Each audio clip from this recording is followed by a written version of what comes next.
Okay, on behalf of DPLA, I want to welcome everyone to the webinar today.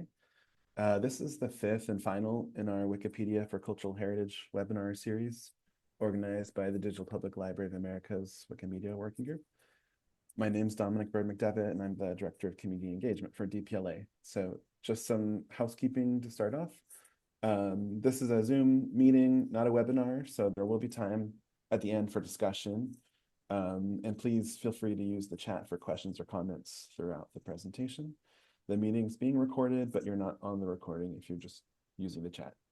And you'll be able to find the recording posted to our YouTube channel in a few days, where you can also find the prior 4 webinars in the series in a playlist. And finally, also, we want to thank the Alfred P. Sloan Foundation for providing support for DPLA's Wikimedia program. So now throughout the webinar series, you've heard how DPLA operates a digital asset pipeline for our contributors to Wikimedia Commons. So today, you're going to be able to hear directly from partners in this project who are involved in the work at the ground level. I just want to note first that our last blog post of 2025, we shared a lot of stats on our project impact over the last year. So I encourage you to check that out, that post, and I'm going to share the link in the chat in a moment. And really the headline is that our pipeline remains one of DPLA's most active and successful projects in ensuring usage of the digital collections that DPLA aggregates. And I mean, in fact, the original description that we wrote for this webinar became outdated since we wrote it in the early fall, because the number of contributions from the Minnesota Digital Library has nearly doubled since then. And we're in the process of uploading materials from new institutions, which I'm really excited by. So I want to introduce our speakers today. First, Bailey Diers is the Special Collections Librarian at Hennepin County Library, based in downtown Minneapolis Central Library. She was instrumental in establishing the library's digital collections in Content DM in 2015 and expanding the library's in-house digitization program. She worked on her first metadata project with the Minnesota Digital Library in 2012 and edited her first Wikipedia page that same year. Bailey continues to lead digitization projects at HCL in addition to collections and reference work. She holds an MLIS from the University of British Columbia. And then next is Sara Ring. Sara is continuing education librarian at Minitex, where she develops and presents training for libraries and other cultural heritage organizations on standards for building digital collections and preserving them. AI applications in libraries, linked data, library history, and digital accessibility are all special areas of interest. Most recently, she's led several Wikimedia projects to increase visibility of digital content held by Minnesota libraries and cultural heritage organizations. She holds an MA in Library and Information Studies from the University of Wisconsin-Madison. So without further ado, I'm going to pass the mic to Sara. Thanks for the introductions, Dominic, and to Jamie as well for organizing this series and inviting us. So I'm kicking us off here. I'm going to share our first slide here, which is just what Bailey and I thought we'd give a recap of. First, I'm going to talk just a little bit about how we got involved, why we got involved, some of the prep work before we started working with DPLA and what that entailed. Then we'll talk a little bit about our first project with them, which was last year. And then Bailey will talk more specifically about being a part of that first cohort and her experience and takeaways. And then we'll talk about what's been going on lately with Wikimedia projects for us, and hopefully talk about some future projects. And then, like I said, we'll have plenty of time for questions and discussion. All right, so jumping right in here, just a little background. I've been following the work that DPLA's been doing with Wikimedia and the other hubs around the United States since inception. Kind of from afar, I've been watching that project and uh, really, really interested in, especially how much more exposure it's bringing to digital collections. And so we decided our approach at the Minnesota Digital Library, we thought we'd start really small and just like do a small pilot and actually do some uploading to Wikimedia Commons by ourselves just to kind of learn how that part worked. Um, and we were interested in like the structured data side of things in Wikimedia Commons as well. So we kind of just, dipped our toe in the water and did a small pilot with just a few of our contributors. We learned a lot, but mainly I was trying to build like the momentum for saying this is like a really valuable thing to get involved in. And that led us to joining the DPLA Wikimedia project in 2024. So we decided to go with this cohort model where a group of us would opt in together and we go through it together, learn from each other, and we'll talk more about that. I did put a little proposal together with some project goals I'll talk about. There was some time spent just gathering information. Do we meet the requirements and trying to figure that out our first time? And then how we went about recruiting for the project. So here on the left is what we refer to as just our operations team for the project at the Minnesota Digital Library. And I led the project, but I had a lot of help. Greta Bonneman is our metadata librarian at the Minnesota Digital Library. She does a lot of the day-to-day management of the project.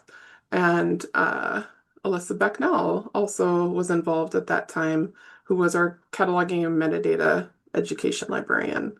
We're all very interested in this work and excited to see what it entailed.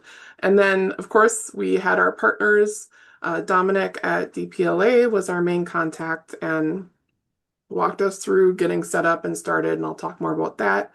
Jason Roy, he is at the University of Minnesota Libraries, which we are technically a department of, but they manage the harvesting project for us with DPLA. So we definitely had to loop Jason Roy in and into this project.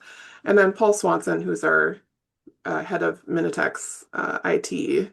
Also, we met with him and talked about what our goals were for the project, so they were looped in as well. So the main goal for us when we first started was to increase discovery of Minnesota Digital Library digital collections. That was the big goal and what we thought this project would bring. There was a lot more value that came from participating in this project, which we'll talk about later, but that was our first initial goal. And then you'll see some of our objectives.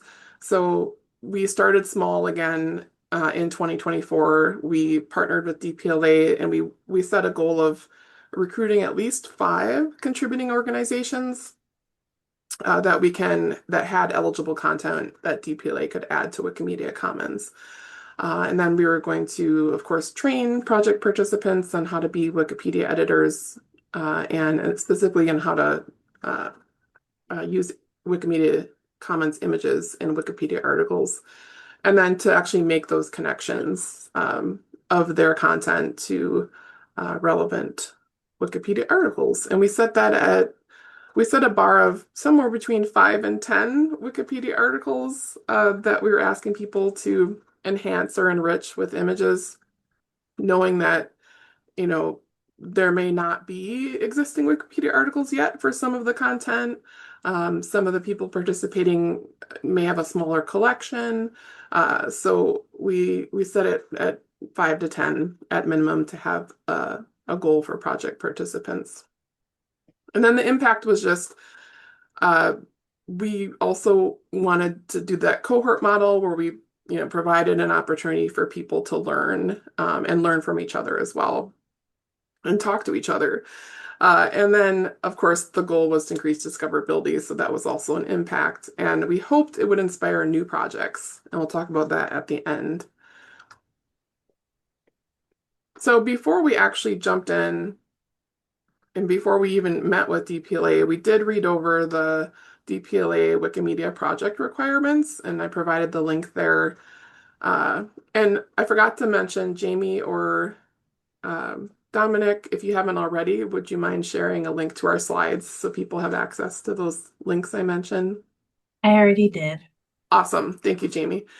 Okay, so we knew that, okay, so besides the requirement to meet with DPLA and work with a DPLA hub, one of the main requirements was that, the records you plan to add to Wikimedia Commons have to have standardized rights values.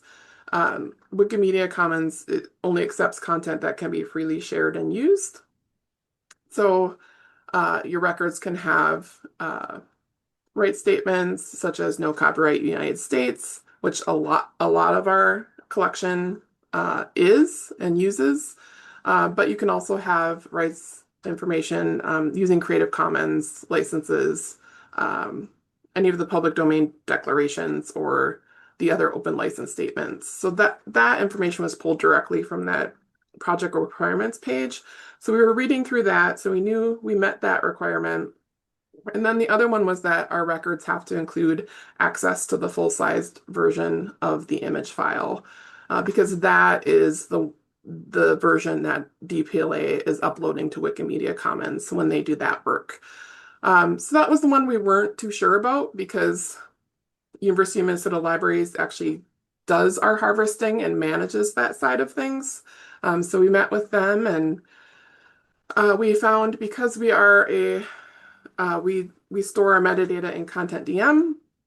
That information is in a IIIF manifest, and DPLA is able to pull that information out from our data. So, so again, it took a little talking through to realize, like, okay, yes, we do have that information, even if it's not embedded in like a metadata field. So we felt pretty good. We met with Dominic at DPLA was our next step. We had a lot of questions for him, which he was very patient in answering. And then after that, we were ready to go out and recruit who would like to participate, who would like to be part of this cohort from Minnesota. So from our 212 MDL contributors, we narrowed it down a little bit, and there was an easy way to do this for us. We just went to our homepage, mindigital.org. We have a rights facet called rights status. So we were able to just narrow it down. What's the big bucket of content that has no copyright United States as the rights statement? And then from there, we could narrow it down to the list of institutions that had those statements. And then we decided to just do a couple like personal email invitations with some organizations we knew already that were probably interested in participating and had the capacity to do it. But we did reserve like a few open spots on our group, knowing that there may be others we just don't know about that would be interested. So we filled about 8 people on that group just with the personal invitations, and then we just decided to open it up to any remaining eligible contributor. And we picked up a few more people, a few more organizations. So 12 opted in, which I was really pleased with this list because it was a really nice mix of contributors with digital content from academic library collections, public library collections, including some very large public library collections from Minneapolis and St. Paul, and also historical societies. So it really worked out well, I think, in this first cohort. We had a mix of different types of cultural heritage organizations, which would result in some different unique collections being added. All right. So Jamie asked us to mention any challenges, and we didn't have too many, but I'll just mention a couple things that we came across. We noticed before we started the project and said to DPLA, yes, we're ready. Go ahead and add the items to Wikimedia Commons. We found that we had quite a few missing records in DPLA. So we had to do a little bit of tracking that down. But we worked with Jason Roy from the University of Minnesota Libraries and with DPLA staff, and we were able to reharvest and those missing records returned. And also we have, for our situation, we do have some duplicate records in DPLA. So we were a little concerned about the possibility of duplicates making their way up into Wikimedia Commons. It's likely this may not be an issue for other hubs or those who want to participate, but I thought I'd just share what our setup looks like just in case. So for us, this is why we were just a little bit concerned about some duplicate records making their way up into Wikimedia Commons. So just to break this down, on the left is our main big bucket of content. It's the MDL collection from 212 organizations. And the University of Minnesota Libraries harvests the metadata for us, and they place it in this other green bucket of content, I'll just call it, where it waits to get harvested from the Digital Public Library of America. And then on the right is the yellow box there is the MDL, what we call the bypass digital collections. And that it's just organizations that host their own digital collections. So those are all harvested also and placed into that green bucket of content where I'm kind of mousing over. And those also are harvested by DPLA. So the issue is that, some of our bypass organizations they have duplicate content. So they may have the image in their own collection, but they also have it in our blue bucket of content over on the left. So I'll also say that while DPLA can detect duplicates for the Wikimedia project, if the image is an exact match, we couldn't guarantee that the image that the organization had uploaded to their own collection was exactly the same as the one we had added in the Minnesota Digital Library collection. So we weren't, I would say I was just a little concerned about that, but all in all, it ended only affecting 4 organizations for their first cohort. And actually it turned out 3 of the 4 did not have eligible records in their own digital collections anyway, so we didn't have to worry about duplicate records from them at the time. It really only affected one organization who's talking today, and that's Hennepin County Library. And we were able to resolve it just in the short term by University Library suppressed a small collection of records for us for them. But it's something that's going, we're going to have to eventually address it in the future. So again, might not be an issue for you, but I just wanted to mention it took some time kind of wrangling and figuring things out. All right, so once that was done, we were sure we were ready. I sent this information to Dominic at DPLA. So this is just a screen capture of a Google Sheet. Organization name as we know the organization to us, but their name may be slightly different in DPLA. So I just indicated that. So you can see in the lower left what we know as Bethel University. In DPLA, they are the History Center, Archives of Bethel University. That's what's in the metadata. So that's how they show up there. The other thing that we had to do is just make sure that every organization had a Wikidata page associated with them. And all but one did for our first cohort. And Dominic graciously offered to create that Wikidata entity for us for that one organization. And this is important because They're unique identifiers for the institution and show up in Wikimedia Commons in the metadata as well.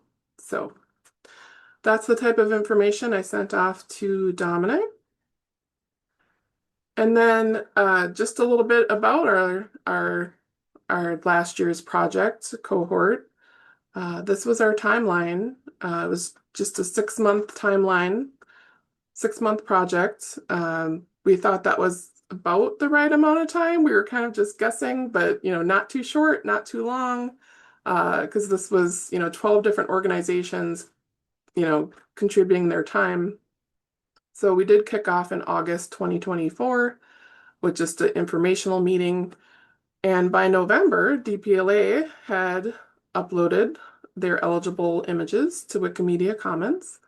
And in December, we were doing Wikipedia training for them. And I say we, but it was Dominic who came and did the actual training for our cohort last year. And then January 2025, we had a follow-up session just to talk through what issues were people having. This was the first time for most of the people participating in doing any sort of Wikipedia editing. And then we wrapped up by February 2025.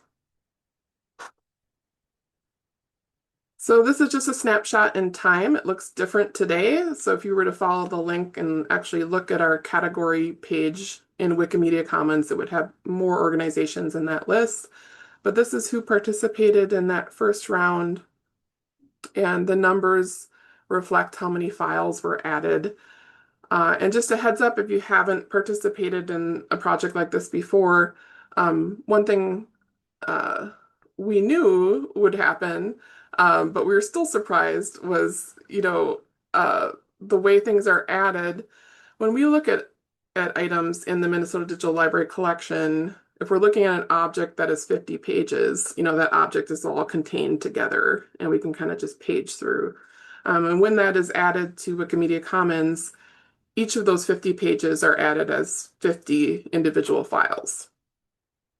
So while we were able to estimate how many objects we had, we really didn't know how many files that would end up in. And some of these collections ended up being quite large, which is great, but just a little more than we imagined. So you can check that out. And just to wrap up with my part before I turn it over to Bailey, here's our numbers. So I wrote down the number, I think back in February 2025, how many files we had contributed at that time, or I should say how many files DPLA had uploaded to Wikimedia Commons for us at that time. Today, it's over 700,000 image files. And during that cohort period of time, 12 organizations added about 81 images to 62 Wikipedia articles. And then we did notice, of course, once your content is available in Wikimedia Commons, other Wikipedia editors can find it and use it to enrich articles.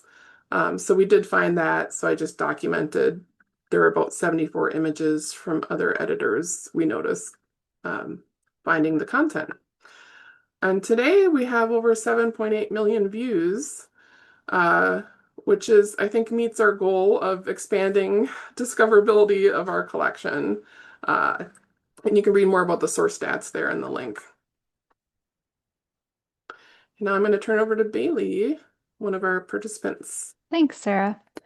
So just a little bit of background. As you know, Hennepin County Library is located in Minneapolis. We serve 41 branches in Minneapolis and the Hennepin County.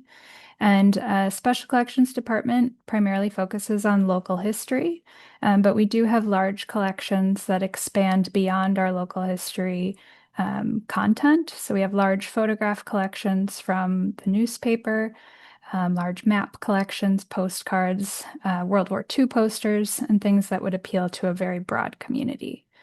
We have about 445,000 objects in our digital collections currently, and we contributed over 700,000 not in copyright files to the Wikimedia Commons project with MDL.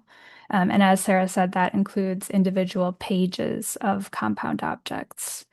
As a little bit of background for why we joined this project, the Special Collections Department receives about 1,600 visitors physically into our reading room each year, but our digital collections sees about 275,000 visitors per year. And we saw this as a pretty easy, low-cost way to provide better access and to increase the reach of our digital collections. We also have a history of being pretty involved in Wikipedia things. The Special Collections Department hosted their first Wikipedia edit-a-thon prior to me coming into the department in 2011, and continued to do Wikipedia edit-a-thons for a couple years into 2016, actually. So we thought this would be a good way to continue that history as well. It ended up being a pretty fun and educational experience for us. And we got to involve a volunteer in it, which was also great. Sarah, if you want to go to the next slide. So what was our process? How did we decide what we wanted to incorporate in Wikipedia pages, and how did we do that? As I mentioned, our content is fairly broad, and we decided to think fairly broadly in terms of topics. Thinking about really broad topics like cities in Hennepin County, individual schools, churches, restaurants, things that people might be looking for in Wikipedia. We also decided to think of fairly newsworthy or timely subjects. So thinking of perhaps movies and books that were coming out or TV shows. Sarah, if you want to hit the next on that. So an example of that is fairly recently in the last few years, there was a movie that came out about Lorena Hickok, who was a female journalist in the early part of the 20th century. She was also a very dear friend of Eleanor Roosevelt, and may have had a suspected relations with her as well. So she's a very Googleable person, and her Wikipedia page receives thousands and thousands of visits each day. So that's our photograph there on the sidebar. We've also think of activities and events that were happening. We have an annual summer event called Aquatennial, so we decided to look that up and add images to Aquatennial. Also thinking about what our patrons are looking for. There are a couple groups of people that frequent our digital collections. We have large groups of train and baseball enthusiasts that frequently send us edits to our incorrect metadata. So we decided to glom onto that, and we have posted many photographs of early 20th century baseball and football players to Wikipedia. And those also see a lot of views and hits. And then finally, we decided also to actually extract all of our subject headings. Sarah, if you want to hit the next button there. Extract all of our subject headings from our not in copyright collections or items from Content DM, pull those out, and specifically pull out the subject headings, kind of sort those by subject so that we could analyze those a little bit and go through and sort things. And then one reason that we did this is we found that the browsing and searching capabilities within Wikimedia were pretty limited because they were only searching for titles as they appeared in our metadata. So from this, you can see here, this is a screenshot of a section of Minnesota legislators. That felt like a really easy pull as something that we could look into for linking to Wikipedia articles that may already exist about local politicians. Next slide. So we specifically pulled out for here today, I pulled out an example of Maybeth Heard Page, who was one of the Minnesota first female state representatives for the state of Minnesota. She, along with 3 other women, were elected the same year in the early 1920s. So to look for the images, which I already knew were in our digital collections, we were able to pretty easily search within our category of contributions to Wikimedia. So you can see that at the top there, category media contributed by Hennepin County Library. As as mentioned before, compound objects get broken down into individual pages. So browsing this category is a little bit tedious. That first page, if you're browsing through that first page, you'll eventually hit a large chunk of blank pages. And those are blank pages from our digitized yearbooks. So it's easiest to search for things we found than to browse. So I did a search for Maybeth Heard page. Next slide. And found the two photographs from our digital collections. You can go to the next. In terms of actually doing the editing, it was a fairly simple process. Again, Dominic did a great training, which was a nice refresher for me, even though I had edited Wikipedia before. I had never added images to Wikipedia pages, so it was nice to see how that could be done. So creating an account was easy for anyone that didn't already have an account. And then it was just a matter of clicking edit. And in this case, I wanted to add an image of Maybeth Heard page to her page in Wikipedia. So it's added on the info bar on the side. So I had to just take that URL of the digital image in Wikimedia, paste that into the image section of the Wikipedia page, add a short caption, and then next. Once I applied the changes, you can see how quick and easy it was to actually get our image linked to that Wikipedia page. Go to the next slide. So this was a very easy process for us. I would say for the first cohort that we were involved with MDL, again, we were asked to just load 5 to 10 images to Wikipedia. And I added a dozen, and I would say it probably took me 3 hours to think of topics, edit pages, add images. So it was a very low time commitment for us to get quite a number of things up pretty quickly. We then enlisted the help of one of our volunteers who is very interested in local history and is very familiar with our digital collections. So we had a volunteer work on this. He worked on it for the summer, so the months of May through August. So this was after that cohort time with MDL.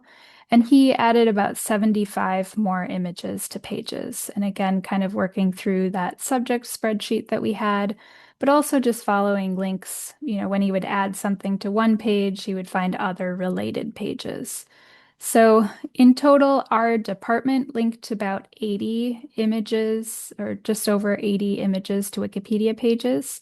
But we have found, as Sara said, that the Wikipedia community is very active and a lot of other people have added a lot more of our images to Wikipedia pages. So we have, and this number is a little bit outdated here, but we have it's actually over 300 of our images linked to various Wikipedia pages. Let me just see if I'm forgetting. Oh, and then the top data there, that 4,000 or 4,300,000 is from the DPLA analytics that we can view directly in our Wikimedia page. So we're getting a lot of views to our digital content, which is really great. Overall, our reflections on this, I felt that the cohort model was really successful. It's always great for us to connect with other libraries in our community. We don't often have a lot of opportunities to connect with other digital collections locally. We were able to kind of see what other collections have and how they work with their digital collections. We also got the training and had a timeline, which was really helpful. It was a low time commitment for us. As I said, I probably put only a handful of hours into it, and then our volunteer worked weekly for a few months to get more content online. And the Wikipedia community does actually most of the work for you. The technology was a little bit of a barrier. Our volunteer had difficulties in actually positioning images in Wikipedia where he wanted them to go. And we found that the searching in Wikimedia Commons is just fairly limited. So having knowledge of our digital collections and knowledge of what we already had was very helpful. And just the technology, again, in training our volunteers. In terms of our next steps, we plan to continue working on this as time allows. We have volunteers doing many other projects, and this is a project that's kind of always in, if we run out of things, let's have somebody work on Wikipedia. Or can I add an image to a page when I'm looking something up for a reference question? That's something that we can easily do. We shared information about this project with our bi-monthly newsletter, and that goes out to about 3,000 subscribers. So that was a way that we wanted to spread the word and share about the work that we are doing, both collaboratively with MDL, but also just in Wikipedia. And Sarah, I think next is you. Yeah, thanks, Bailey. So I just had a few other things to say. Over the last year, we did a little additional work in as far as editing goes, even though our cohort ended, February, March-ish of 2025. So I just want to talk about a few of those. So there was one contributor, Minnesota State University Mankato, the library and archives there. As a result of this project, they ended up collaborating with their undergraduate research center to develop a student historian program.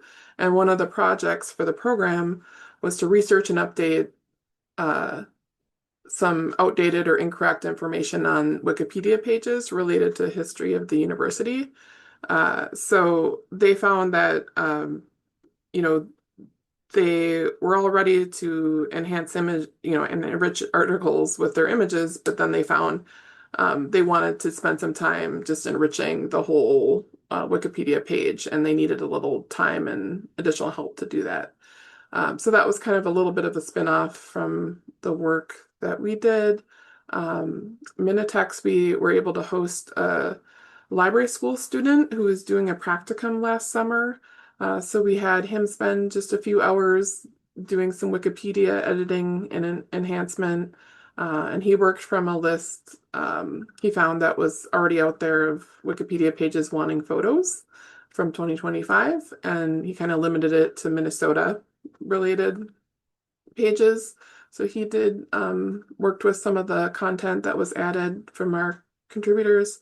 And then also last summer, our MDL digital curator, who's Stephanie Hess, she was learning more about Wikipedia editing for the 250th birthday of America, and wanted to spend some time learning how to enrich some Wikipedia articles with images from our cohort. So I listed a couple links for pages that she edited, but she ended up doing about 32, working on 32 articles. So I think we just have one more slide, maybe two. But as far as current and future projects for us, we've got a second cohort going right now. It's, again, got a short timeline. We started in November of 2025. 7 organizations opted in this time. We had our kickoff meeting just last month, and DPLA has already uploaded content for us, so that's awesome. And we can start doing some training here in January and work on some editing. So that's our next cohort. As far as what's next for us, these are just some potential ideas we've been discussing on and off. We definitely have been thinking about how we can expand support for our current contributors. So those that have participated in the first cohort and now this one, what can we do to continue the work? We've thought about collaborating with some of the Minnesota Digital Library contributors to participate in some Wikimedia editathons. And as far as future cohorts, that's kind of uncertain. I'd like to do another cohort again next year, but we do have a finite list of organizations with eligible content. Anybody that's a new contributor to the Minnesota Digital Library or has new content, they are required to use right statements. But we still have a significant number of organizations who haven't gone back retrospectively to update their right statements. So this project is great motivation for that. But it's maybe another area we can work on. So another cohort, it's uncertain. I hope we can. And then I provided just some links to our landing page in Wikimedia Commons, and we did a short little news article about the last cohort project in our news platform. So as far as Bailey and I were thinking, do we have anything grand to wrap up with? And what we have to say is, define what you think is a manageable project. We recommend highly working with a cohort of others to do this work, and talk to your hub or talk to DPLA. And also, we just put in some examples from some of the edits done from the last cohort. And with that, we'll say thanks everybody for listening, and we'll take questions. Thank you so much. Yeah, if anyone has any questions, please put them in the chat, or feel free to come off mute now if you would like.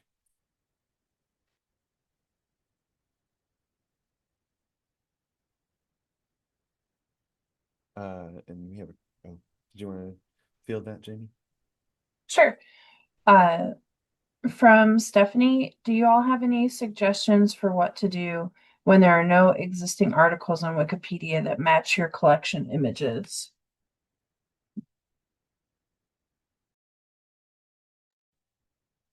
Well, I think Go that's ahead, kind Bailey. of, yeah, I was just going to say, I think occasionally we ran into that and we just didn't use those images just because of our time constraints.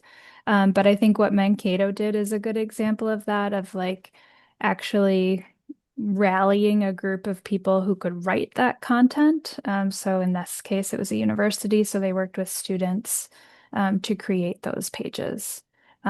We also, in our department, we started making a list of all of the images that we added to Wikipedia pages and links to those Wikipedia pages. And there are some notes in there. Our volunteer did some minimal editing and additions to pages, but didn't actually create new pages. I hope you don't mind. I wanted to add some. Oh, sorry, Sarah. Oh, I just had a thought too, just based on that question, something, we were thinking about how we can support our cohorts going forward. And, that's one thing we could ask the contributors in the cohort, like to mark down like the things that you wish there were articles for as you're doing the work. And if we have a list from the cohort, like, we've been wanting to do some potential editathons with other organizations. So that may be like a great list to give at at an editathon to start to work on too. So that just generated that idea right then. So thanks for the question, Stephanie. I just wanted to add, and Dominic, you might need to help me think of an idea, but we've done some similar work, and I think it's good to think outside the box too. Like, just as an example, one of our Indiana memory contributors is Connor Prairie, and they, in their collection, have this darned child's dress that is in Commons, and we were able to use that on the darning Wikipedia article because there wasn't an example of darning. And so there's stuff like that where you might be surprised. We were also able to pull some things from the collection of, I think, Benjamin Harrison House, that was like a picture that went along with like the 1818 Congress or something like that. Like, it's good to think outside the box. So you'd be surprised that there's other places where things can go. But I also think what Bailey and Sarah are saying is what I think we've all done Dominic and I have done similar things with our Indiana partners. And similarly, I think there's a lot of like national organizations and things that may have local chapters, and we were able to kind of use examples of that, like the Upward Bound American Indian program from the 70s. We had American Indian students wearing Upward Bound jackets, and that got loaded to the Wikipedia page for Upward Bound. Or like another example was the Shriners Hospitals. We had some really great photos from the Shriners Hospital of Minneapolis. We were able to link that to the kind of the national article about that topic. I've done that. It's been really interesting too, in that same vein, Bailey. I've been working with Montana State University, and they had a colored women's organization, and it turned out that there was a national level branch too. And that national article didn't exist yet, but I think someone's written it now because we wrote one about the Montana one. So that's another thing to think about, is like, what are national organizations that maybe don't have an article yet that could be written.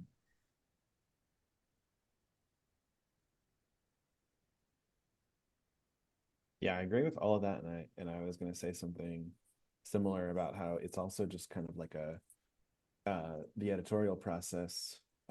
We're using Wikipedia as a means to a certain end of like increasing access to these collections, and so it's also just about thinking beyond just what the image literally is about, which is how we describe things when they're going in the digital collections, but also like how they could be of use in an encyclopedia article. So like you might have an image that you know who that person is. We have a historical photo of Joseph T. Minnesota, who founded Minnesota, and you are thinking of him in that context, but also it could just go in the Wikipedia article about mustaches because he has a great mustache, or like those are the kinds of things where like it's also reaching a different user base of people that would actually never even find that because they're not doing research in your archives for that photo.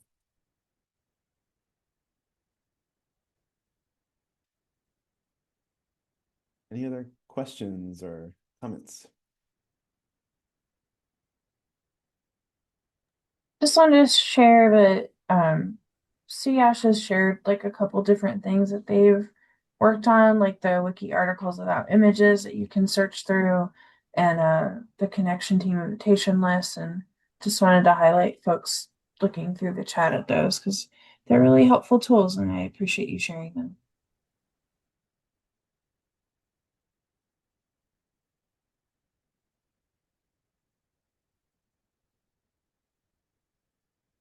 Like we have a new question from Tracy, and she says, wondering about usage, did Hennepin and MDLC increase traffic to their repositories also? I think that's hard to say for sure. Our stats for last year, usage of our digital collections increased 16% last year over 2024. But from 2023 to 2024, our usage increased 20%. So we just continue to see increases in use of our digital collections. Whether we did Wikimedia or not, I think we would have still seen that increase. And when you click on a specific image in the digital collection or in Wikipedia, it says that it came from Hennepin County, but it doesn't necessarily require people to jump out onto our own digital collections. So people are seeing the content, but maybe not necessarily within the digital collections. It's probably similar for MDL. Yeah, that last part definitely. I haven't looked lately, to be honest, but when we first finished the first cohort, I was just looking like at referral traffic reports in Google Analytics to see where traffic was coming from, and I didn't see a huge number coming from Wikimedia Commons or Wikipedia, and I think it's for that reason. Like people are finding they're seeing it in a Wikipedia article, and they may click on that image and then see it in Wikimedia Commons, but they're not necessarily going through the metadata, clicking on the source link to go back to where that original image lives necessarily. I think one thing that we have seen this past year is an increase in the number of permissions requests for our content that we're receiving. And that's not necessarily things that are in Wikimedia because most of that is in the public domain. But we have had a lot more requests for permission to use images in movies and in newspapers and in books than we have in years past. So there's definitely more visibility to us as a digital collection overall.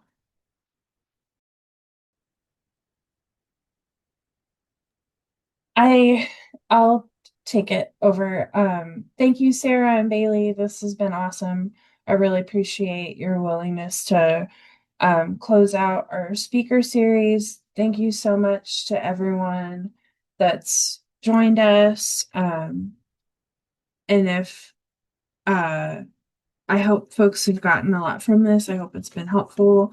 And as always, please feel free to reach out to me and the other folks in our Wikimedia working group if you have any questions that we can help answer. We're starting to think about what we're going to do this year, and if there's more topics we should cover, we can. So thanks, everyone, and I hope you all have a great day. Thanks.